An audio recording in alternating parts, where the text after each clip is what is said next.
had to make a choice. Here, let me show you. Or perhaps a bit of a conversation at the table. A little Star Wars and coffee, perhaps? Oh, I think not.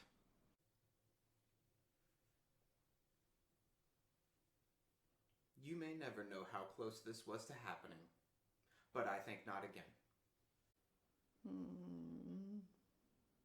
No, I'm not ready for this one either. See what I mean? Now, to the important thing.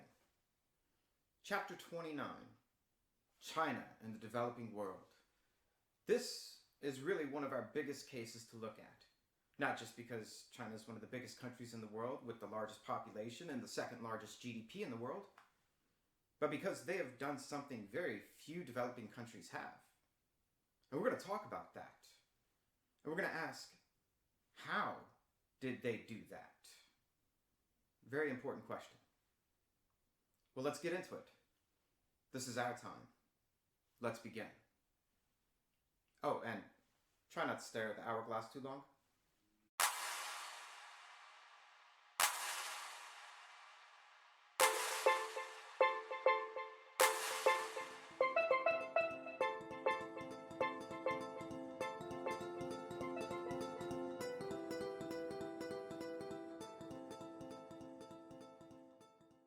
Here in slide 2, we're going to go over a brief history of China. And I mean very brief. And really, we'll start in the 1900s. So, Civil War ends in China in 1949. It's when the People's Republic of China is born. The Communist Party takes control of the country. It's also when Taiwan was formed. Now, very quickly after this time period, we see a lot of things start to happen. All right, and the book does go into some discussion about how Tibet was invaded in the 1950s. It also goes into the discussion very quickly, as you'll see on slide 2, is that China, since the 1960s, 70s, 80s, 90s, and well after, China has been visiting African countries a lot, and quite a few of them. So we will come back to that point.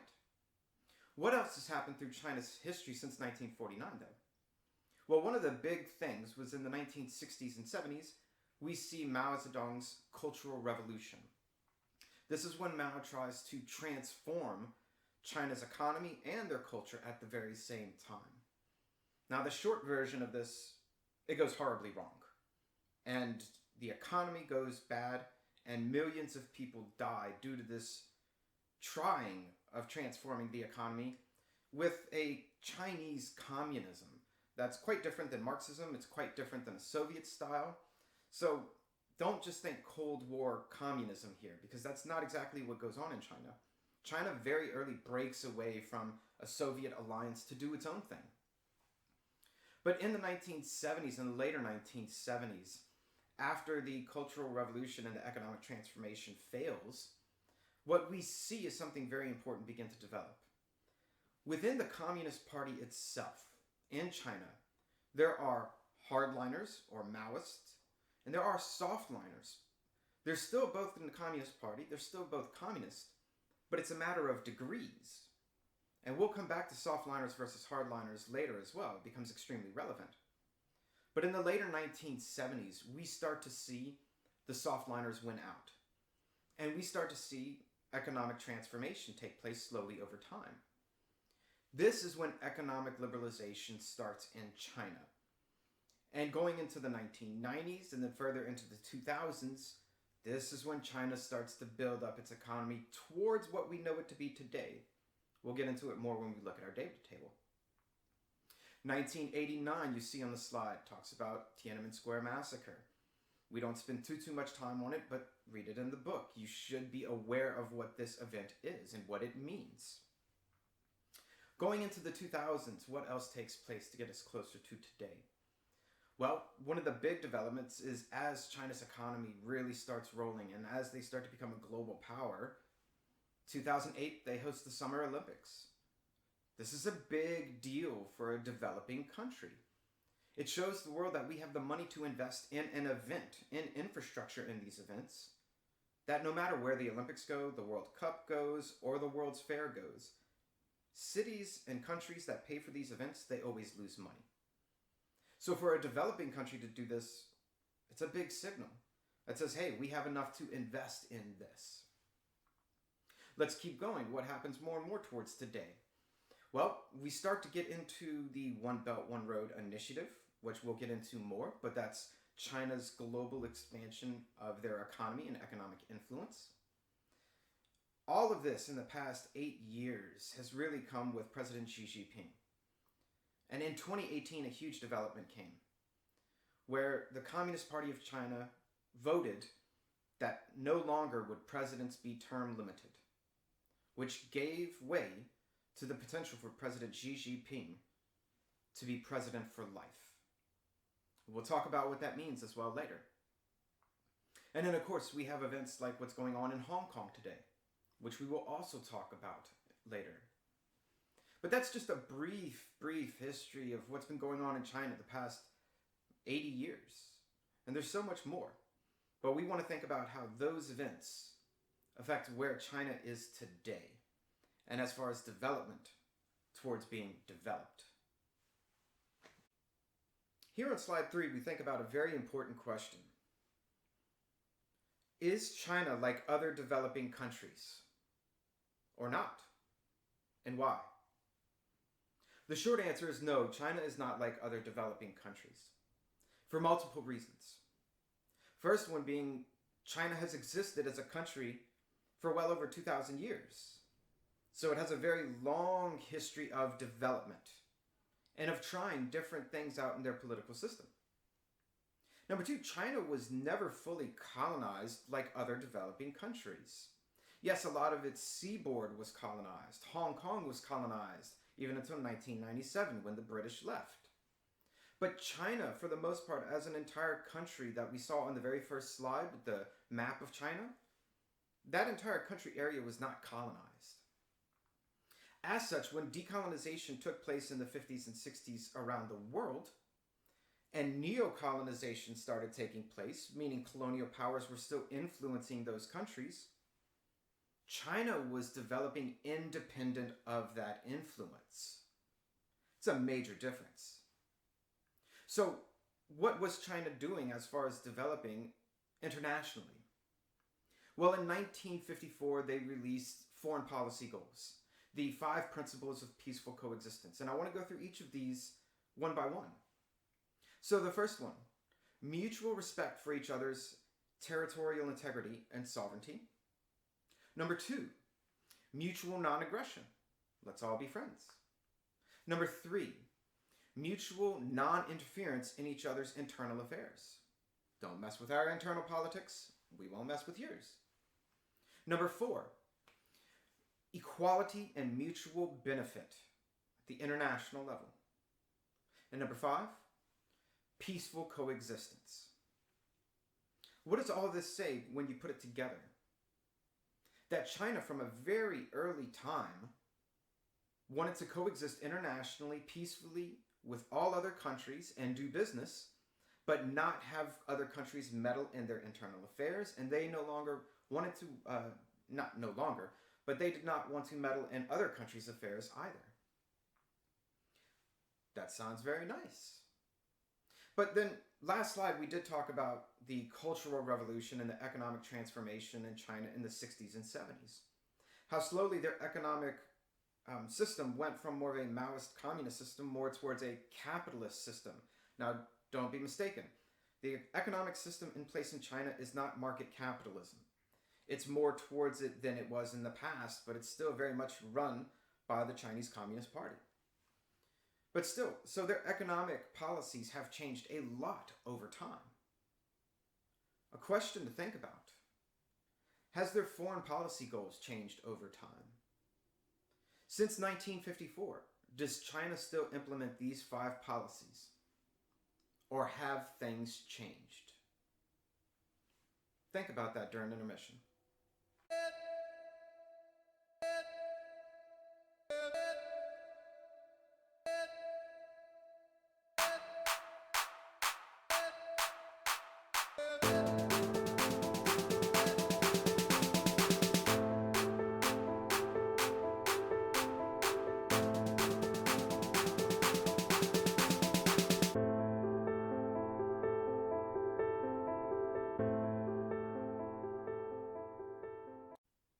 Here on slide 4, we want to talk about China going global. Now, what do we mean by this? So for a large part of China's history post-1949, they were concerned with internal development. The Cultural Revolution, the economic transformations of the 60s and 70s going into the 80s, that was all internal development. But it was focused on economic development in large part. Political development, the Chinese Communist Party as a regime inside of China consolidated their development very quickly. If we think about political development, not about democracy, but if we think political development in creating a stable regime, China is politically developed and has been for quite some time. Now, what we're talking about going global is economic development. So after they started liberalizing their economy a little bit in the 90s and going towards the 2000s, global trade boomed. Africa, Latin America, other parts of Asia, China starts doing huge investments all over the place. Once again, we'll talk about One Belt, One Road initiative soon. So as a byproduct, China's trade has increased and their GDP has increased exponentially. China will do business with anyone. It doesn't matter what kind of regime they are. It doesn't matter developed or not developed. They'll do trade with Myanmar, Zimbabwe, North Korea, Sudan. It does not matter. But does it matter? Does it matter for developing countries and developed countries? Yes and yes. For developing countries, this means that whatever your regime type is, no matter what your human rights look like, you can still benefit from trade with China. For developed countries that potentially don't trade with certain countries, like if a developed country doesn't trade with Cuba, Iran, Venezuela, Myanmar, Zimbabwe, Sudan, that's potential money in trade that those developed countries are missing out on.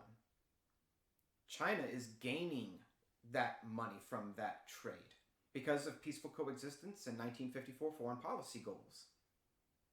So, because of all this together, China's trade has boomed. And it brings us to a very important question, though, which is your quiz. Quiz number 29, due tonight, 10 p.m., Moodle Turnitin assignments. For all the developing that China has done, for being a BRICS country, Brazil, Russia, India, China, South Africa, has China outgrown that BRICS label? Is China a developed country? Yes, no, why or why not? That's your question for the quiz tonight. Is China a developed country? Yes or no, and why or why not? Be very interested to see what you have to say. So let's go into our next slide and see what the data tell us about development in China. Slide 5, our trusty data table. Well, what does our data table tell us about China? Well, let's start with GDP. In 2009, their GDP was $5.1 trillion. In 5 years, by 2014, they almost doubled it to $10.4 trillion. And in another 5 years, in 2019, they added almost another $4 trillion, and they've gone up to $14.3 trillion. That's massive amounts of growth. What about their GDP per capita? Does that also pick up what GDP shows us? Because remember, GDP per capita, you're dividing the population into your GDP. So if China is the second largest economy in the world by GDP, when we do GDP per capita, what do we see? 2009, their GDP per capita was $3,800. 2014, $7,600. 2019, $10,200. Now, $10,200 for a developing country is really good. BRICS status, for sure.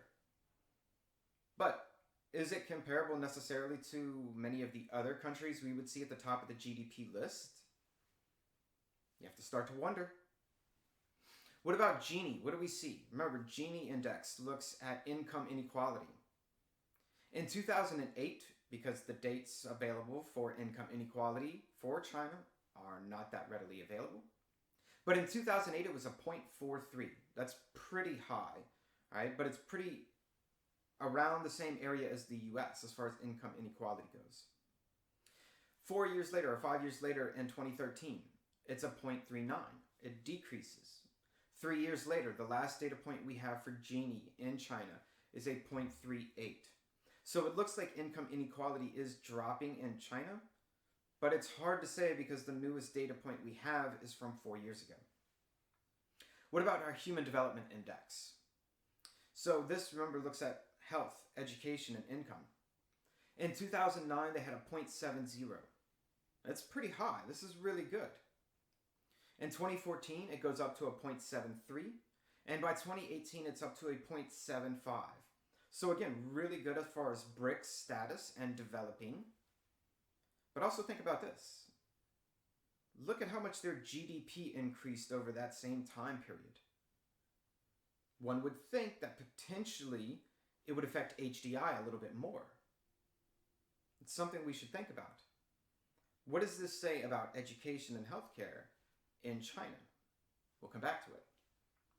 And lastly, our Freedom House scores. What do we see? In 2009, they have a 16, not free. 2014, a 17, not free. And in 2019, an 11, not free. What does this tell us? This tells us, number one, that China is a solid authoritarian regime. Once again, remember, a consolidated authoritarian regime as far as political development goes. But it also means that even within authoritarian regimes, you can have ups and downs as far as what people can or cannot do. But it also indicates that over the past 5 years, China losing 6 points, something must be going on there. Something we need to think about. Something we'll consider when we put all of this together and go into our review questions.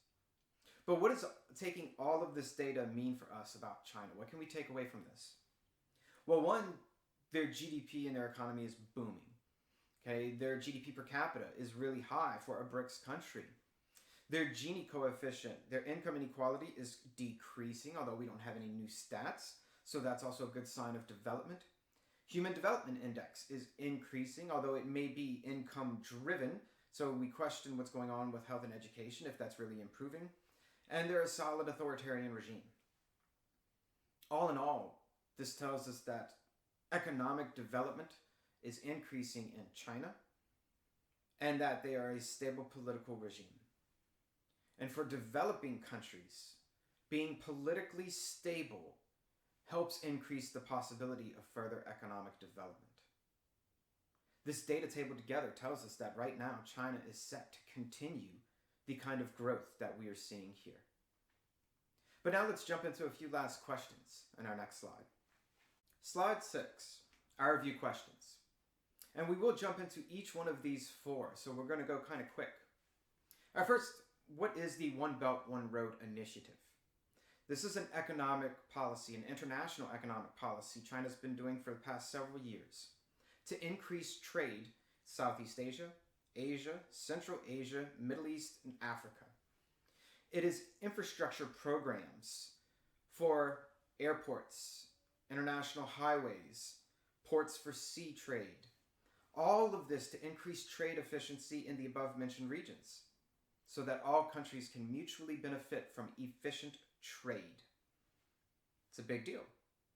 Now, that being said, is China's approach to foreign economic policy attractive to other developing countries?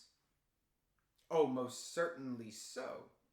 Because they are willing to invest in these developing countries' infrastructures that these developing countries cannot afford for themselves.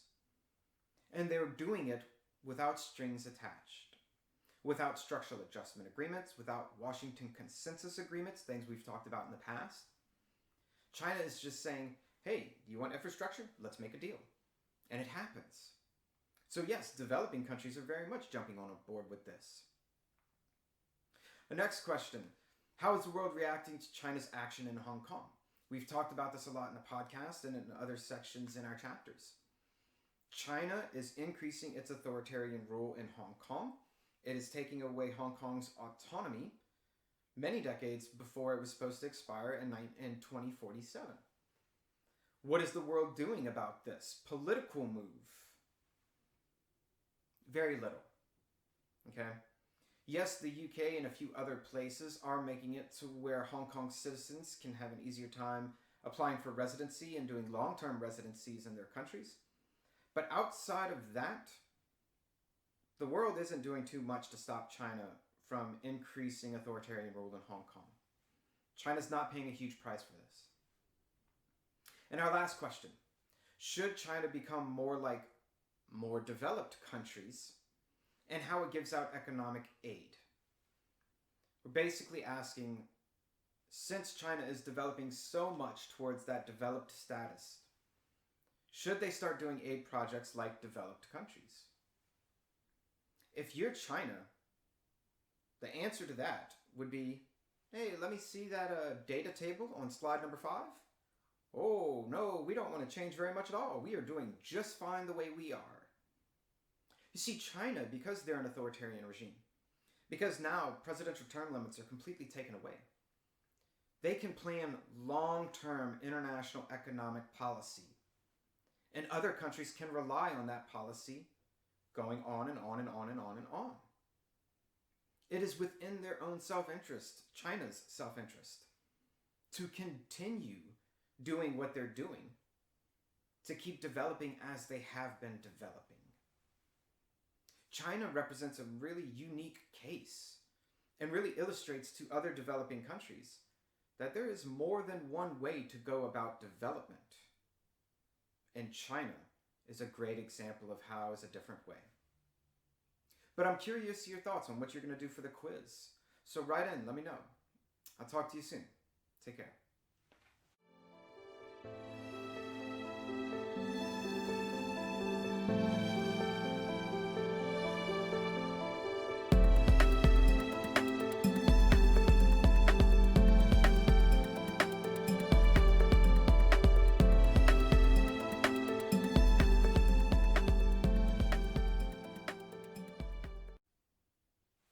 Did you stare at it too much?